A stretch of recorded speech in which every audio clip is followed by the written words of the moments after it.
This is Roman Prokopchuk, and this is the Digital Savage Experience podcast. Today, I have with me Barbara Turley. Barbara is an investor, entrepreneur, and founder and CEO of the Virtual Hub, one of the leading companies that recruits, trains, and manages virtual assistants in the digital marketing and social media space for businesses who need to free up time and energy so they can go to the next level. Thank you for joining me today. Thanks so much for having me, Roman. My pleasure. So tell me a little bit about your journey. How did you get to where you are today? Sure. So I've had a very varied career, quite a deep and rich sort of corporate career. And by the word rich, I really mean, getting deep into the sector that I was in. I started out my career in the investment banking world, actually, a far-flung place from where I am today. I was very attracted to that world, even at, university, even actually before I went to university, to be honest. I had an interest in how money works, like if I could just put it in simple terms. And I was always fascinated by how money works, where does money come from? And I couldn't really quite understand the whole mechanics of it. And then I decided to study economics at university. I had never studied it before, so I hadn't done it at school. Went into university and absolutely loved it. And then found myself just gravitating towards the financial world and was fascinated by trading floors and foreign exchange and all these kinds of things. So long story short, I did manage to sort of fight my way in the 90s into a trading floor in Dublin, where I became a junior trader there.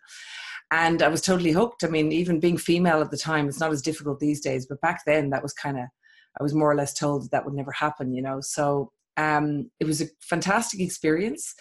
But then after a few years, I sort of hit the skids with the career and was like, I don't know whether I wanted to do that, but I didn't want to necessarily stay in Ireland. And I felt the pull of Australia, like many of us do. I wanted to live by the beach. I wanted to travel. I wanted to experience life.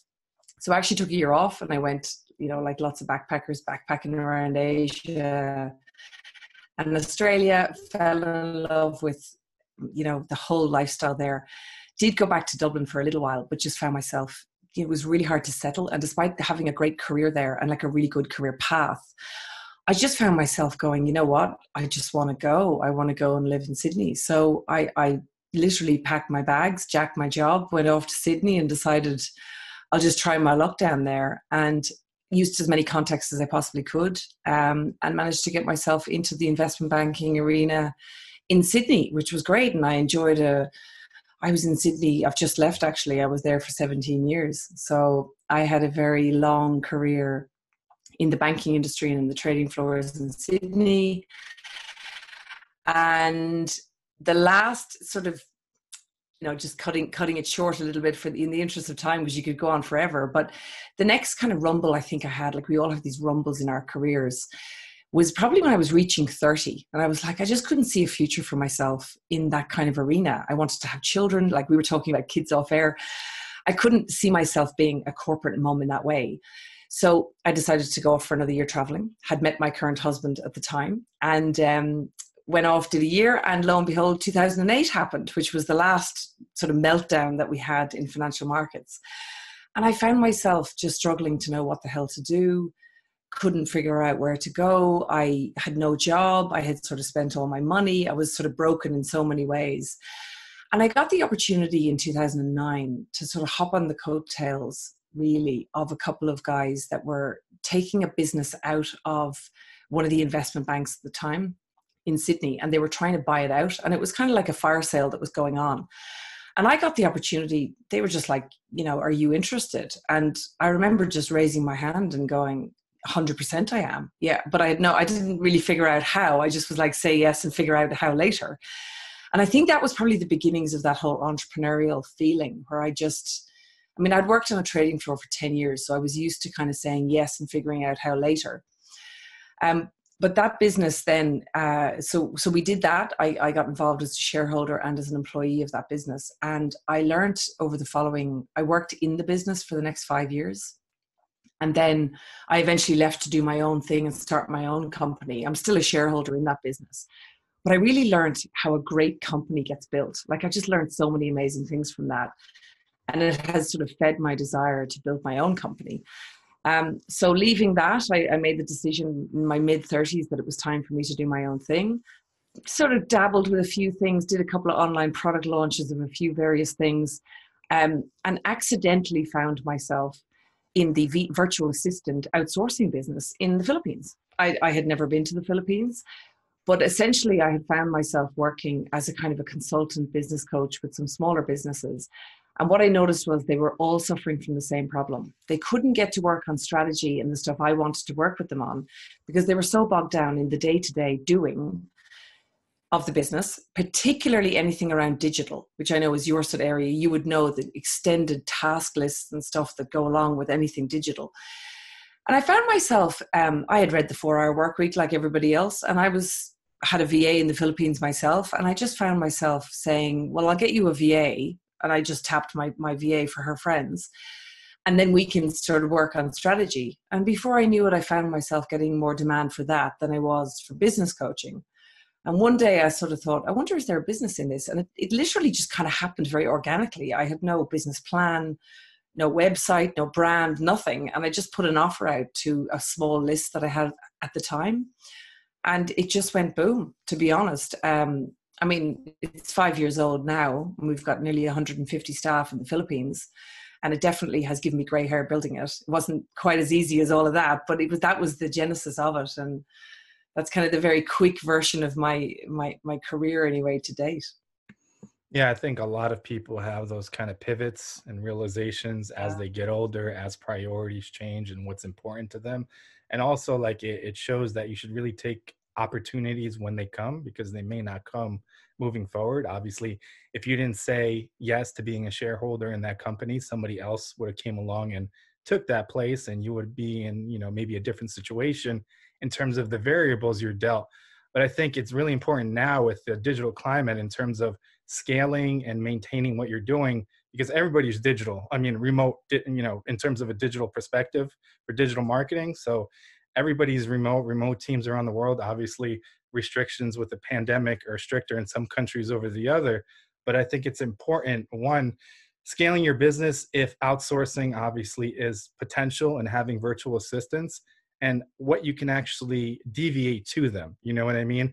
Because some people do it, in my opinion, wrong. They lay the brunt of strategy and tactics and things of that nature, where a lot of the things that they can take away, like you said, are the day-to-day things that can be kind of automated but still need, an eye on.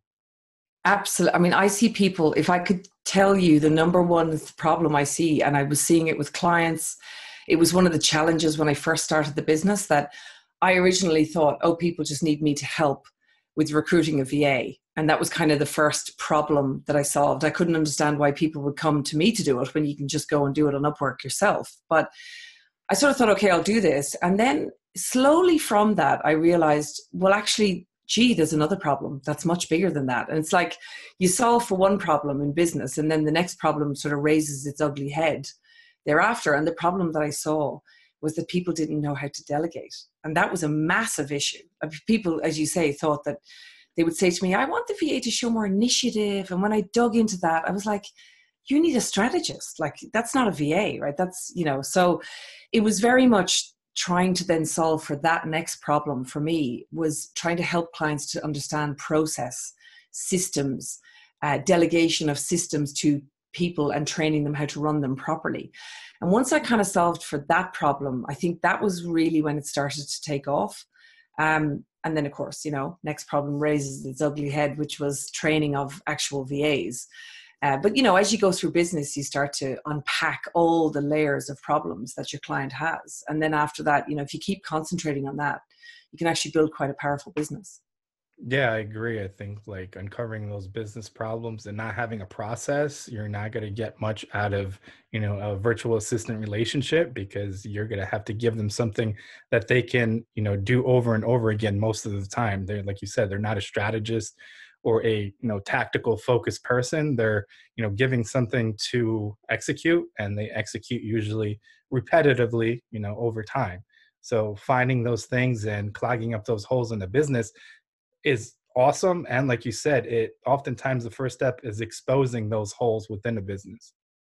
Yeah, and if I could just add, the majority of any business, I mean, if you think about it, 80-20, 80% of any business actually is the recurring things that need to keep the engine of the business going.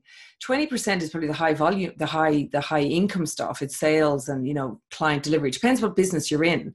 But a lot of it, like, people don't realize the amount of tasks and processes that can be delegated to somebody that's not going to cost you $100,000 a year.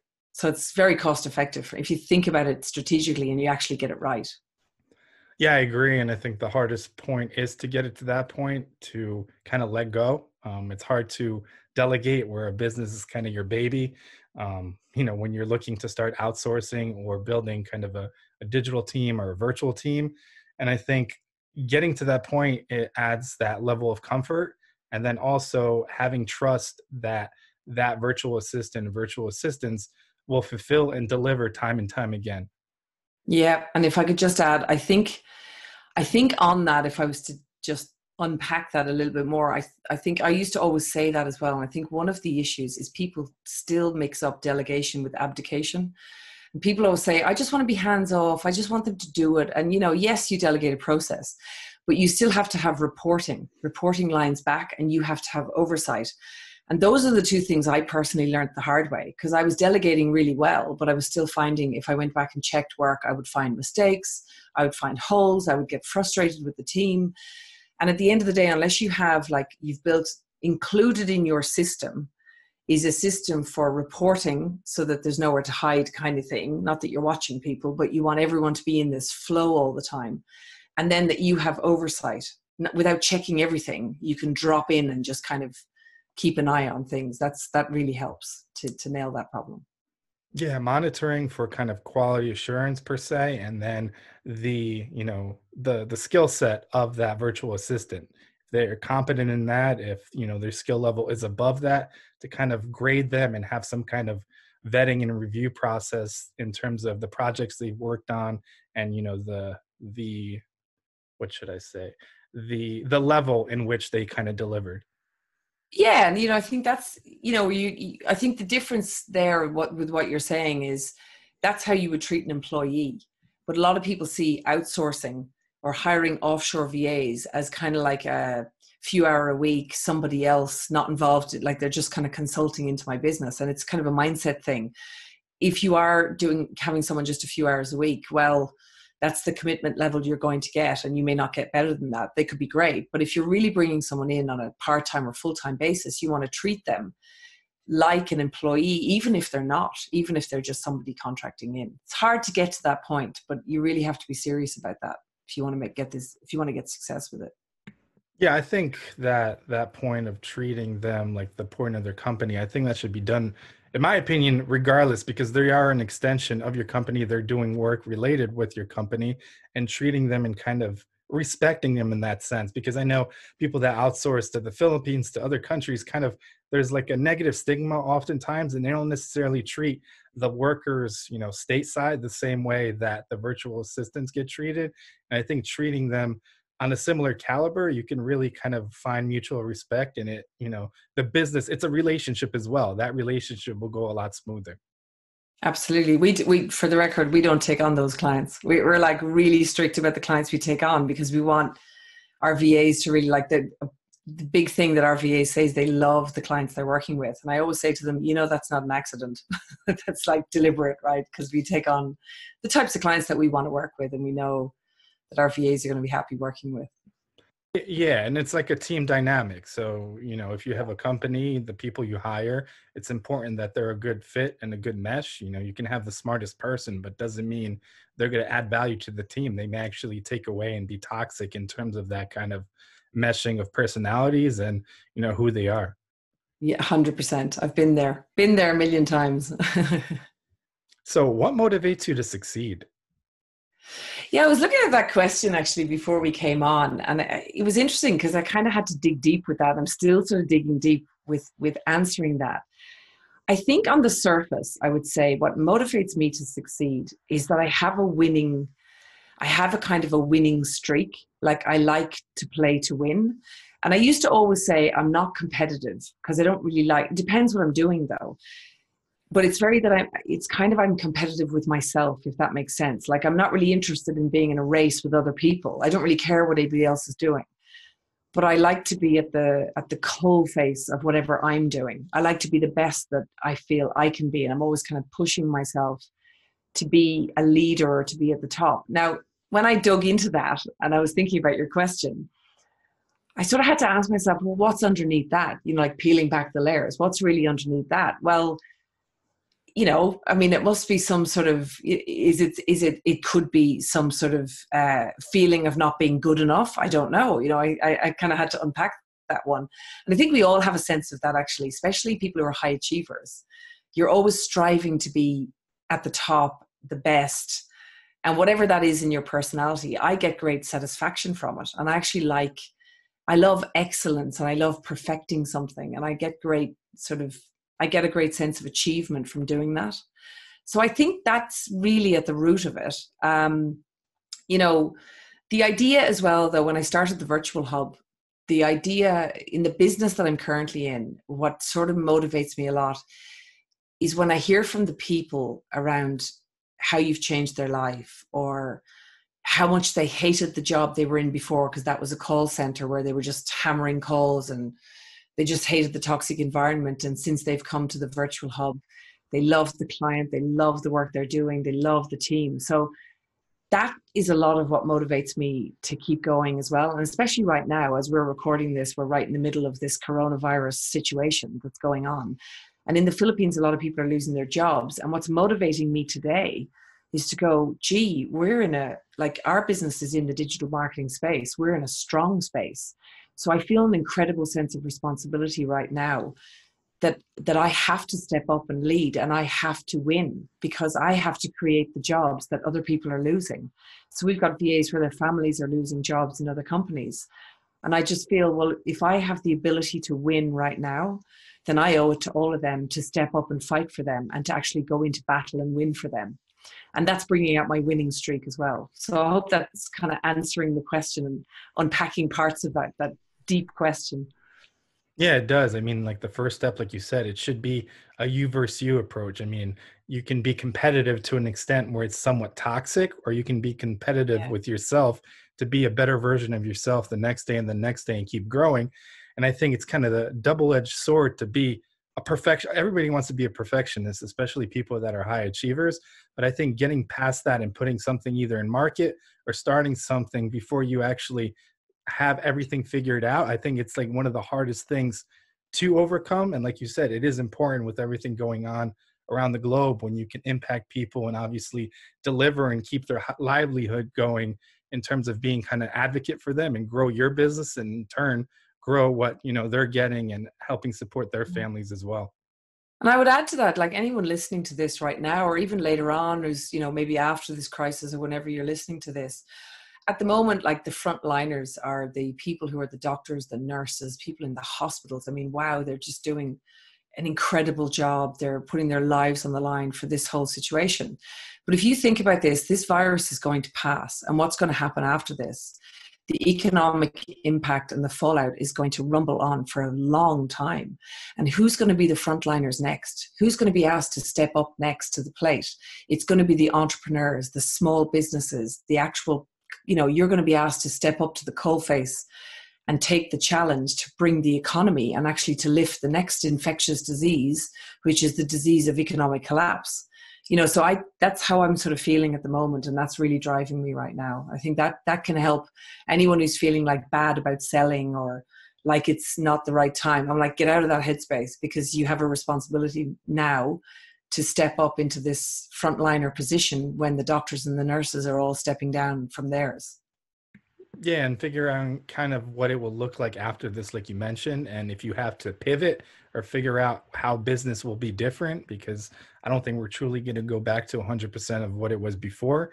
Obviously, every company is remote, so that kind of work, I think, is going to be carried over to a certain extent, and people see the effectiveness and the productivity of remote and virtual assistance as well in that field. So I think it's important because I know a lot of companies, a lot of Fortune 500s have the stigma if people are like working from home consistently, they don't have the same level of performance and don't get the same amount done because it's quote unquote a distraction being at home. I mean, yes, we're in a pandemic and oftentimes people have kids at home and pivoting in that sense and making it work. But when it's kind of a truly remote situation, whether it's, you're employing virtual assistants or internal teams remotely, I think it can really benefit a business and they can actually get done more so than if they were in an office setting, avoiding different in-person meetings, unnecessary conferences in person, things that can be situation that can be basically ironed out with a simple email. So I think evaluating the effectiveness of business moving forward is going to be one of those things that's going to be interesting. Well, it's interesting actually that you bring this up because we're an office-based operation and I'm obviously remote. And I started the Virtual Hub as a work from home contractor type thing, like a lot of the VA companies are. And a few years ago, I decided it was time to kind of step it up. And again, I felt that sense of, motivation to do something better. And I legitimized the whole thing. And I launched a company in the Philippines. I made everyone an employee. We pay out massive healthcare and benefits and everything to everyone. And we moved to an office-based operation. And mainly because the company, as the number of staff that I had grew past about 60 people, we were really good at running a work from home thing, but it imploded. I'll be honest, it was fraught with issues. And I realized that for me personally, it wasn't serving what I wanted to build. And we have collaboration as one of our core values that we just build everything around at the Virtual Hub. And it just wasn't as easy to collaborate when everyone wasn't together, because we run learning and training and workshop. And now we're all working from home again because we had to go home because of the crisis. So I'm facing this kind of dilemma of like, well, what does it look like going forward? What do people want? What do I want? What does the market want? So yeah, all of these questions are plaguing me at the moment and trying to think about the future. Yeah, I mean, all we can really do is work with what we're dealt. And if we have to kind of pivot as, a global economy, then we pivot. Or, I mean, businesses over time that didn't pivot kind of faded out. So I think being nimble and doing what's best for you and listening to the market, I think is key in that sense as well. Absolutely. Yeah. Doing lots of that. So what's one thing you may have seen as a weakness in yourself in the past that you've turned around and utilized as a strength today? Yeah, there is one. So one of my biggest weaknesses, which is also a strength, but it can really trip me up. I'm extremely loyal and I'm very trusting. And I have been run over like a million times because of it. Particularly like when I started working in the Philippines, and it's not just in the Philippines, it's happened in other situations, but I sort of take everyone at face value and I trust everybody. And then, then you struggle with boundaries and everything's a bit loose. And I kind of had to learn the hard way that not everyone is, what they say is what they are. And that has been very difficult for me to deal with because I'm just not naturally wired that way. I'm naturally very open and very honest. Now, on the flip side, it's been also a strength because it has enabled me to forge very deep, close relationships with those who are similar to me. And in terms of the business that I run, some of those people have like started out as VAs with me, like just with no experience, and I trained them myself. And years later, they have grown up in the company with me and taken on roles that were way higher than I think anything they could have done by themselves. Like we sort of mentored each other up together, and they've helped me to build this company, and they've become a driving force in this company. So, and I've seen others struggle to do that. Other business owners say, well, how do you get such loyalty? How do you get such, great people that would do anything for you and for the company? And I just say, well, not everyone was like that. I mean, I have a lot of war wounds from being that way, but at the same time, I have sort of have to weigh it with the positives and say that, yes, I have some people I can really lean on, and they've, become not just friends, but like people I would lean on. So I've got very deep relationships with my leadership team, and they trust me. They trust me very deeply as well. And that people start to open up and be very authentic in those kinds of environments. But you do risk being run over. with that trait. Yeah, I mean, I think it's important. Like you stayed that way and didn't kind of, harden up and Become bitter and twisted. or put I like did a for a while. put like a Yeah. shield up or guard it. I mean, it's important. I think through all those pains and kind of being taken advantage of, obviously honesty and giving your all and being loyal are positive traits. But I think there are people that aren't like that. And then through that, you vetted those out and found the people that have similar qualities that you can really, build the business with. So I think through that journey of, trials and having negative kind of experiences in that sense, it's also brought about the positive ones as well. Do you know what I just thought of when you were talking about that? I also did something else, which I didn't realize until you brought this up. It's funny how on these podcasts you can actually discover parts of yourself you haven't had time to think about. I have done that, but I also learned how to build systems that take the trust away from me. So, for example, I will openly admit that I run a business where it's actually difficult to hide.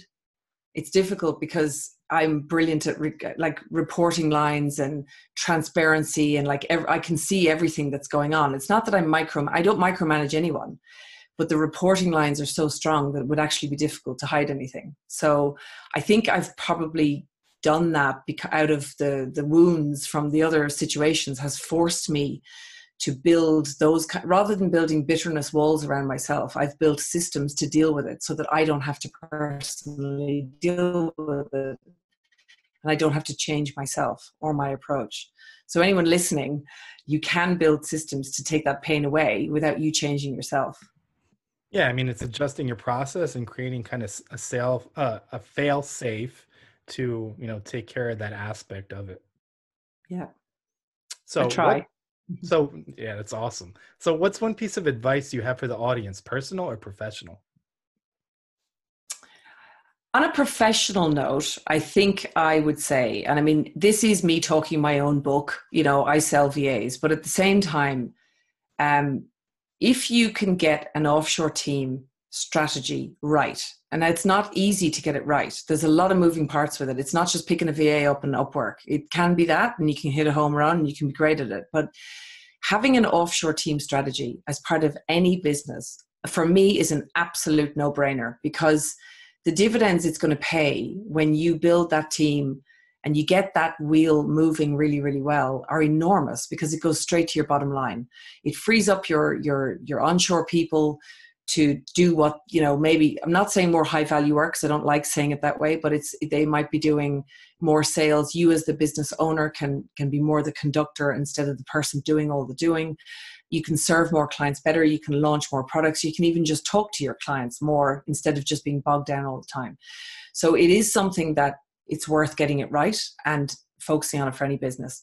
From a personal perspective, I think one of the things that has been in each of the sort of pivotal moments in my life, I have a very strong intuition that I just try to tap into as much. Now, it's really hard when you run business because you're sort of in this masculine energy of systems and processes, and that's very masculine energy. But the feminine energy, which we all have, including men, like we all have both, is that sense of listening to the deep voice that is not maybe the most rational one.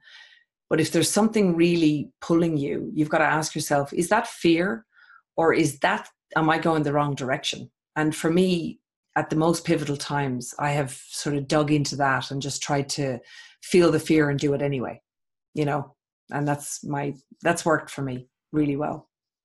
Yeah, and I think that's obviously developed over time and through experiences, kind of developing that sense of empathy and emotional IQ, which is really hard to teach and goes a long way, more so than hard skills, in my opinion. Yeah, I agree. And it takes years to cultivate it. I mean, I think when I was younger, I was sort of maybe acting more on impulse and not realizing what it was, or pushing it away and feeling anxiety and just forgetting about it, or, drinking your way through it, or whatever you do when you're in your 20s. But yeah, you can sort of cultivate it over time. Well, I really appreciate you stopping by today. Can you let the audience know how they can find you?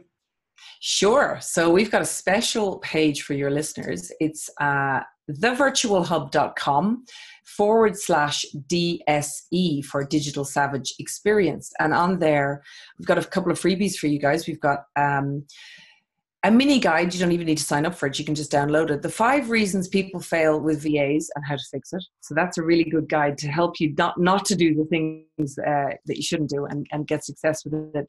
We've also got the Scalable Business Success Formula, which is an e-course that I wrote, typically about how to use teams and delegation to scale your business.